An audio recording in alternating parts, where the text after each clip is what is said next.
ये सीधी तस्वीरें इस वक्त आप तमिलनाडु से देख रहे हैं। प्रधानमंत्री नरेंद्र मोदी तमिलनाडु अब से कुछ देर पहुँचे हैं कुछ देर पहले, और उन्होंने वहाँ मंदिर में दर्शन किए हैं। और इस वक्त ये सीधी तस्वीरें तमिलनाडु से मैं आपको दिखा रहा हूँ। आज प्रधानमंत्री नरेंद्र मोदी अब ध्यान लगाएंगे। वो विवेकानंद शिला जाएंगे और विवेकानंद शिला में प्रधानमंत्री मोदी ध्यान लगाएंगे। आपको याद होगा कि 2019 में जब लोकसभा चुनाव का आखिरी चरण था, उससे पहले भी प्रधानमंत्री नरेंद्र मोदी केदारनाथ गए थे और वहाँ पर उन्होंने ध्यान लगाया था। और इस वक्त आप ये तस्वीर देख रहे हैं, ये कन्याकुमारी की तस्वीर है और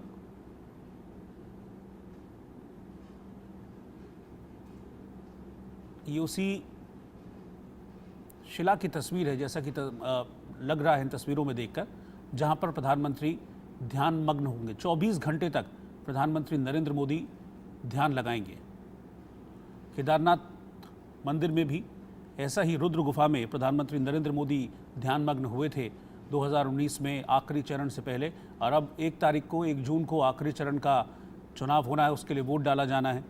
प्रधानमंत्री नरेंद्र मोदी काशी से सांसद हैं, काशी में भी 1 जून को ही वोटिंग होनी है। उससे पहले प्रधानमंत्री नरेंद्र मोदी तमिलनाडु पहुंचे हैं और कन्याकुमारी में वो ध्यान लगाएंगे प्रधानमंत्री नरेंद्र मोदी।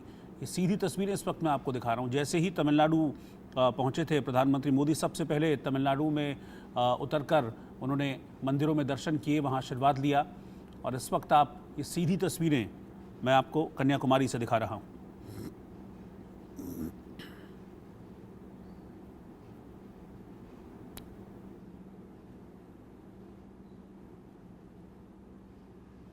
खास बात यह है इस जगह के बारे में जहां प्रधानमंत्री नरेंद्र मोदी ध्यान मग्न होने वाले हैं।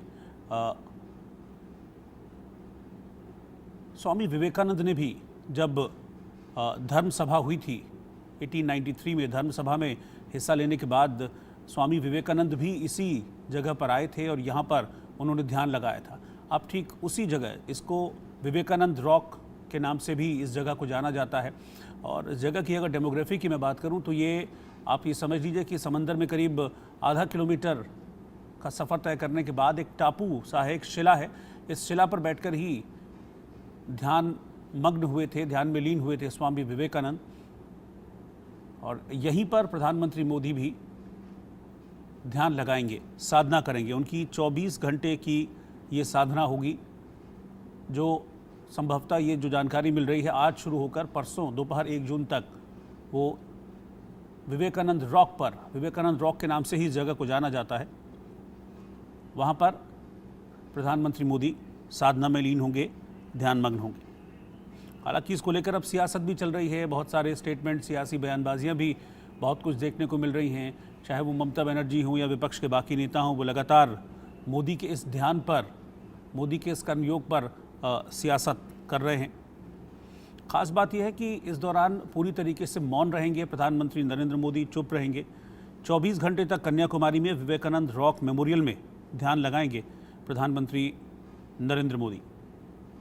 जानकारी ये भी है कि शनिवार दोपहर 1 जून को 3 बजे के आसपास प्रधानमंत्री इस विवेकानंद रॉक मेमोरियल के पास में ही एक शिला पर बनी महान कवि तिरुवल्लुवर की प्रतिमा के दर्शन करेंगे और फिर कवि तिरुवल्लुवर की प्रतिमा पर माल्यार्पण भी प्रधानमंत्री नरेंद्र मोदी करेंगे। तो विवेकानंद रॉक मेमोरियल में 1 जून तक मेडिटेशन करेंगे, ध्यान मग्न होंगे प्रधानमंत्री मोदी। ये 5 तस्वीरें प्रधानमंत्री के कन्याकुमारी दौरे से जुड़ी मैं आपको दिखा रहा हूँ। कन्याकुमारी पहुँचे थे पीएम मोदी, उनका हेलीकॉप्टर जब लैंड हुआ था, ये पहली तस्वीर उस वक्त की है। फिर उसके बाद प्रधानमंत्री मोदी मंदिर में गए, मंदिर में उन्होंने पूजा की, उसकी तस्वीरें, अलग अलग तस्वीरें मैं आपको दिखा रहा हूँ। अम्मान मंदिर में पूजा अर्चना की, फिर मंदिर की परिक्रमा की और उसके बाद जैसा कि होता है मंदिरों में, जब आप जाते हैं पूजा करने के बाद तो आरती लेते हैं। फिर आरती प्रधानमंत्री नरेंद्र मोदी ने ली और फिर उसके बाद मंदिर के जो पुजारी हैं उन्होंने भगवती अम्मान, जिस मंदिर में प्रधानमंत्री मोदी गए थे दर्शन करने, भगवती अम्मान की एक तस्वीर प्रधानमंत्री नरेंद्र मोदी को तोहफे में भेंट की है।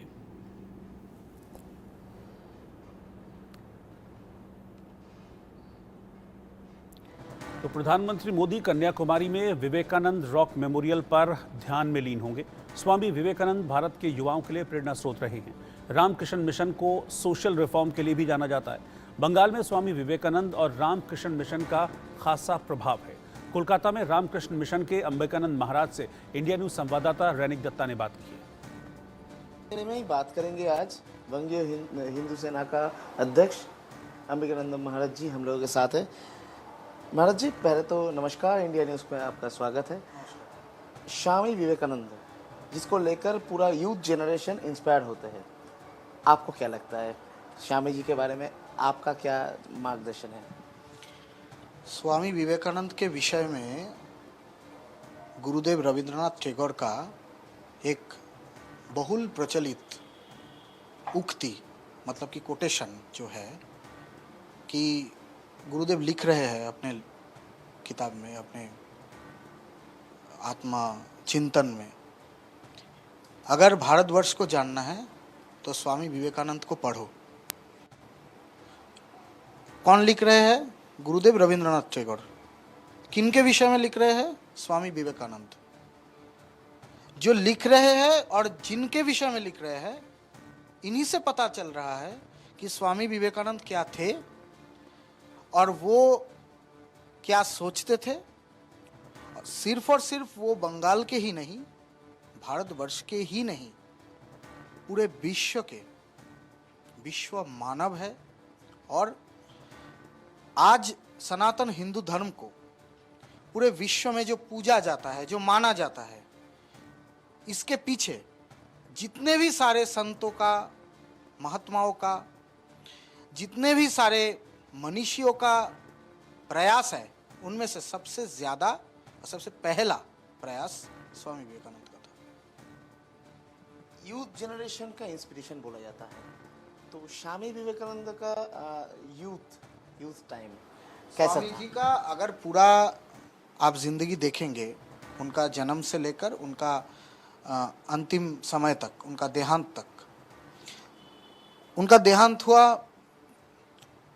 1 and only 39 years old में। 39 साल उम्र में उनका देहांत हुआ। स्वामी जी बोलते थे कि मेरा जो शरीर है, ये पार्थिव शरीर है, ये 40 क्रॉस नहीं करेगा। बहुत बार बोले हैं। उनके सबसे करीबी जो शिष्या लोग थे, भगिनी निवेदिता के बारे में आप लोगों को पता है, सिस्टर निवेदिता के नाम से जिनको जाना जाता है, उनके शिष्य थे। रामकृष्ण मठ मिशन के पहला अध्यक्ष स्वामी ब्रह्मानंद जी, जिनको राखाल महाराज, राजा महाराज के नाम से जाना जाता है, उनके गुरु भाई शशि महाराज, जितने भी सारे श्री रामकृष्ण परमहंस देव का शिष्य भक्त है, उनमें से सर्वाधिक जिन लोग स्वामी विवेकानंद के संपर्क में थे, उन लोगों को उनका आखिरी बात था कि मेरा ये शरीर 40 क्रॉस नहीं करेगा। उनका जीवन का आप अगर उद्देश्य देखें, मूल उद्देश्य, तो क्या है? उनका पूरा जीवन जो था, उनके गुरुदेव श्री रामकृष्ण परमहंस देव का जो सपना था, जिनको स्वामी विवेकानंद का साकार करने का जो प्रयास, और जिस प्रयास को लेके वो ये कोलकाता शहर के एक छोटा सा गलियारे को छोड़ के पूरा भारत भ्रमण करके वो शिकागो धर्म महासम्मेलन में जाके उनका जो सनातन हिंदू धर्म के ऊपर में उनका जो स्पीच था, ये जो पूरा रिप्रेजेंट उनका, ये सब कुछ युवा के लिए, युवा पीढ़ी के लिए, भारतवर्ष का आगे का जो जनरेशन है, यूथ जनरेशन है, इन लोगों के लिए उनका पूरा जिंदगी क्या करना चाहिए, क्या नहीं करना चाहिए, युवाओं को कैसे बनना है, कैसे अपना चरित्र को बलिष्ठ बनाना है, कैसे अपने चरित्र के भाव से पूरा विश्व को अपने कदमों तले रखा जा सकता है। आपको मालूम होगा शायद कि श्री स्वामी विवेकानंद जी के सबसे बड़े जो भक्त में से जिन लोग थे, उनमें से काफ़ी सारे फ्रीडम फाइटर थे। स्वामी जी का जो लेख था, उनका लेख पढ़ के फ्रीडम फाइटर लोग भारत माँ को भारत माता का जो श्रृंखला मोचन के लिए जो स्वाधीनता का पराधीनता का जो संग्राम किए ब्रिटिश राज शक्ति के खिलाफ में, तो ये स्वामी विवेकानंद का इनमें एक बड़ा योगदान था।